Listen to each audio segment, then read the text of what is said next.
Que nós vamos conversar com o economista do Observatório Social do Petróleo e do Instituto Brasileiro de Estudos Políticos e Sociais, Eric Gil Dantas. Bom dia, Eric. Bom dia, Glauco. Bom dia a todas e todos. É sempre um prazer estar aqui no Jornal Brasil Atual. Prazer é nosso em recebê-lo, Eric.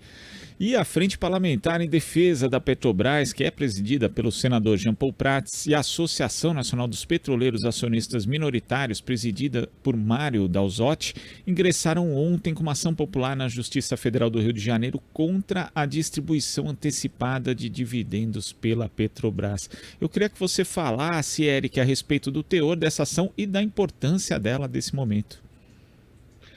Bem, a questão dos dividendos da Petrobras acho que mostra bem qual que é a política, né, da Petrobras. É a espoliação da população brasileira com os maiores preços da história para pagar dividendos. Então, a gente está aí com os recordes de lucro da Petrobras por conta do preço do barril de petróleo, mas principalmente por conta dos preços recordes de preços dos combustíveis. E lembrando, mesmo com a queda por conta do ICMS, principalmente, o preço nas refinarias não mudou muita coisa. Tiveram alguns cortes nas últimas semanas, em grande parte por conta da diminuição dos preços internacionais, mas em perspectivas históricas ainda estão os maiores preços desde que pelo menos a gente tem dados, né?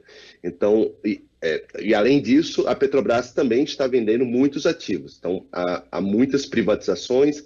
A gente teve a concretização nessa última semana da venda da refinaria do Amazonas, a REMAN, que foi aprovada pelo CARD.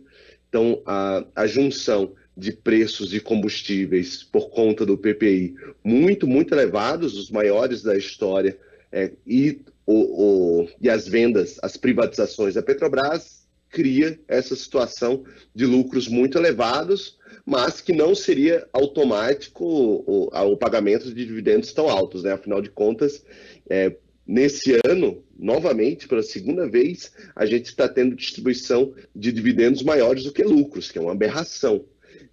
Então, há uma política de pagamento de dividendos que também é uma forma de rapinar a empresa. Nenhuma empresa distribui dividendos superiores ao lucro e nem também distribui todo o lucro, que era o caso de 2021, que distribuiu aí cerca de 95% do que lucrou.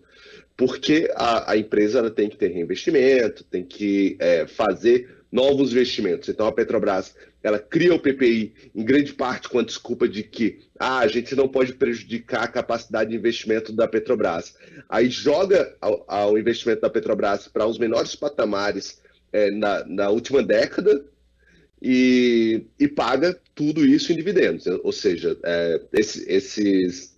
tem nada a ver com capacidade de investimento.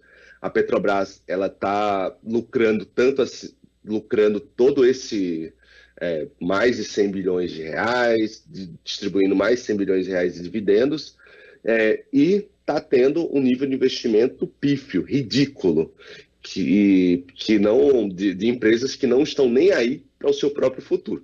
Então, essa ação, tanto da Associação dos Acionistas Minoritários da Petrobras, quanto da Frente Parlamentar em Defesa da Petrobras, ela faz esse diagnóstico de que a política de dividendos ela é prejudicial à própria Petrobras, nem entra na questão do lucro, é uma distribuição de alguém que não tem nenhuma preocupação, porque quanto menos investimento, maior é o lucro e, consequentemente, maior a distribuição de dividendos, e propõe o teto de distribuição de dividendos de 25% do lucro líquido, o que jogaria a Petrobras mais próximo a uma empresa normal. Agora, Eric, você toca num ponto importante, que é essa redução dos investimentos da Petrobras. E tem um trecho da ação que diz o seguinte: enquanto montantes bilionários de dividendos são distribuídos, a Petrobras abre mão do seu interesse público em outras áreas de investimento, como fertilizantes e biocombustíveis, tão necessários ao processo de transição energética limpa. Eric, eu queria saber justamente a respeito disso, né? Você citou que essa política de preço da Petrobras foi adotada com essa justificativa de que aumentaria o potencial de investimentos da empresa, o que não tem acontecido, a despeito de o consumidor pagar um combustível mais caro. Como isso pode acabar comprometendo o futuro da empresa? Quer dizer, você ter um período tão grande de redução de investimentos, isso vai acarretar em quê no futuro próximo, Eric? Bem, Glauco, importante lembrar o porquê que a Petrobras tem resultados tão bons hoje, né? É fruto do investimento de uma década atrás, né? 2 décadas atrás, com o pré-sal, com a exploração da nova fronteira de produção de petróleo no país.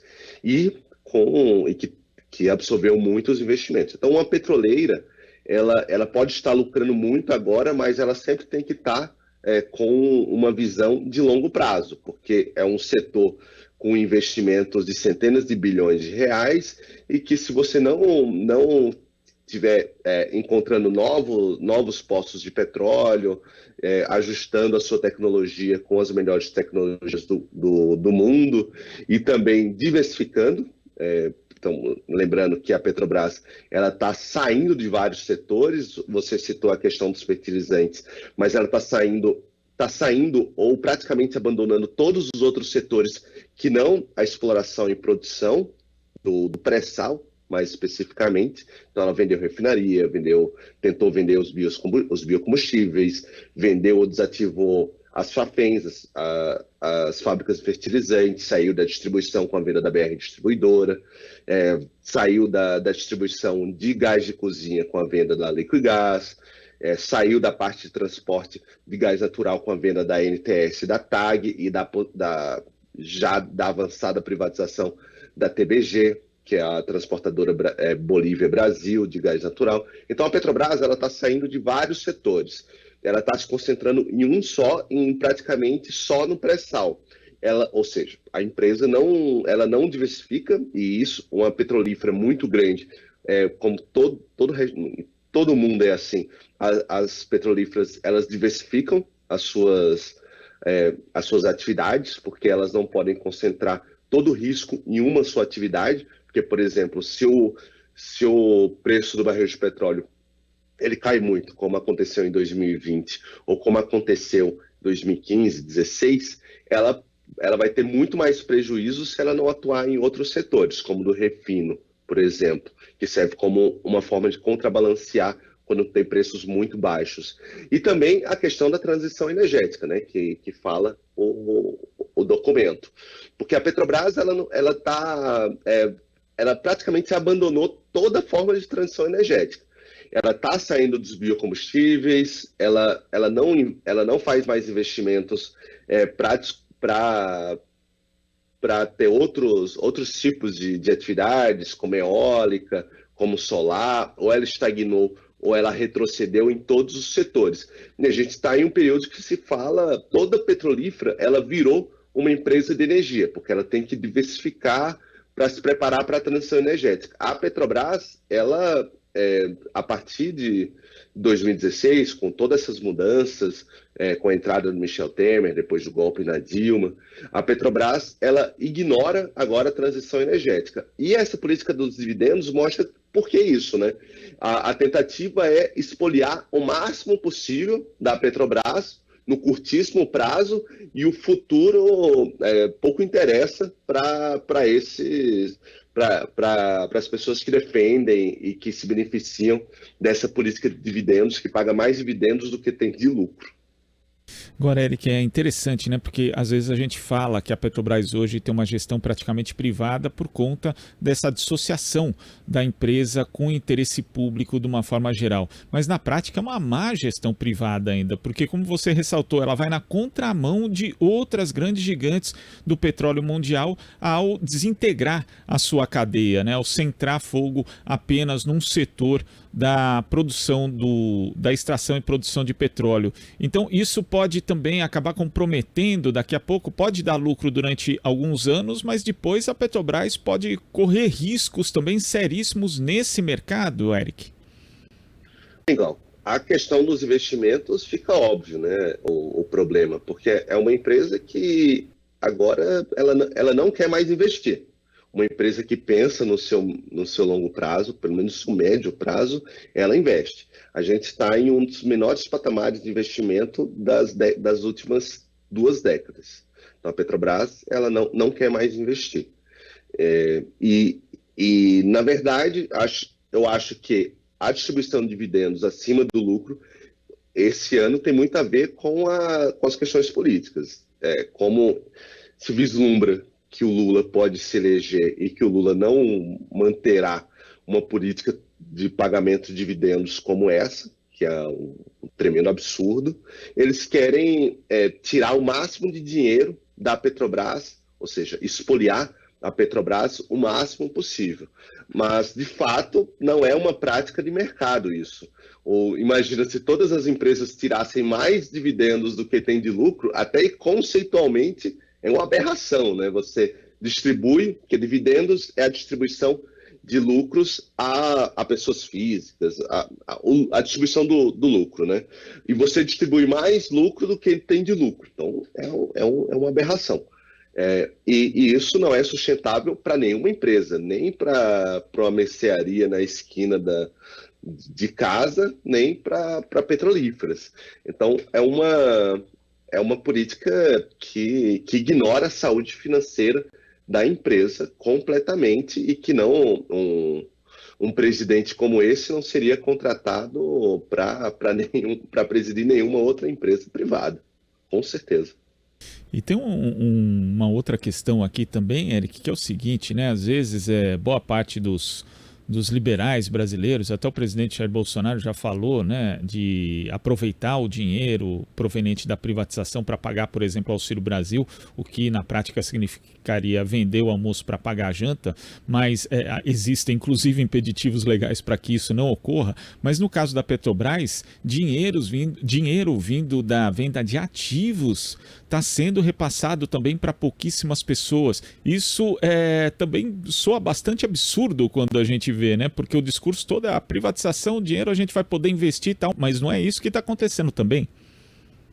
Sim, é importante frisar isso, né? De que as privatizações elas estão servindo para pagar dividendos para esses acionistas. Não só os preços mais altos da história do país, mas também as privatizações. Na verdade, o Paulo Guedes, a gente vê aí que ele sempre falou que a privatização pode servir para qualquer coisa. Por ele entregaria de graça aos seus clientes os ativos do Estado, né? E a Petrobras é isso aí, a gente está criando monopólios regionais, por exemplo, nas refinarias, está criando monopólio no transporte de gás natural no Brasil, porque não existe competição, a gente está concentrando o mercado de distribuição, concentrou mercado de distribuição de gás de cozinha, tudo isso com a desculpa de aumentar a competição, mas é o oposto, exatamente o oposto que a gente vê, e esse dinheiro serve apenas para aumentar dividendos, e como a gente viu aí no segundo trimestre desse ano, foi o maior pagador de dividendos do mundo. A Petrobras ela já é a pagadora a petroleira com o maior pagamento de dividendos em relação aos preços das ações, mas nesse segundo trimestre, a Petrobras foi a maior pagadora de dividendos dentre todas as empresas de capital aberto do mundo. Então, e boa parte disso, nesse ano aí, mais de 10 bilhões de reais do lucro da empresa que virou dividendos veio de privatizações, ou seja, as privatizações elas estão servindo para aumentar o pagamento de dividendos e, ao mesmo tempo, em que piora a vida da população. Vide o caso dos baianos que passaram a ter que pagar gasolina e diesel mais caro por conta da privatização da RLAM, que agora é a refinaria Mataripe, a primeira refinaria privatizada do país. Eric, queria agradecer a sua participação aqui no Jornal Brasil Atual de hoje. Até a próxima. Obrigado, Glauco. O Observatório Social do Petróleo está sempre à disposição aí na luta contra o desmonte e a privatização da Petrobras. Até a próxima. Até. Conversamos aqui com o economista do Observatório Social do Petróleo e do Instituto Brasileiro de Estudos Políticos e Sociais, Eric Gil Dantas. Estamos apresentando Jornal Brasil Atual. As notícias que os outros não dão.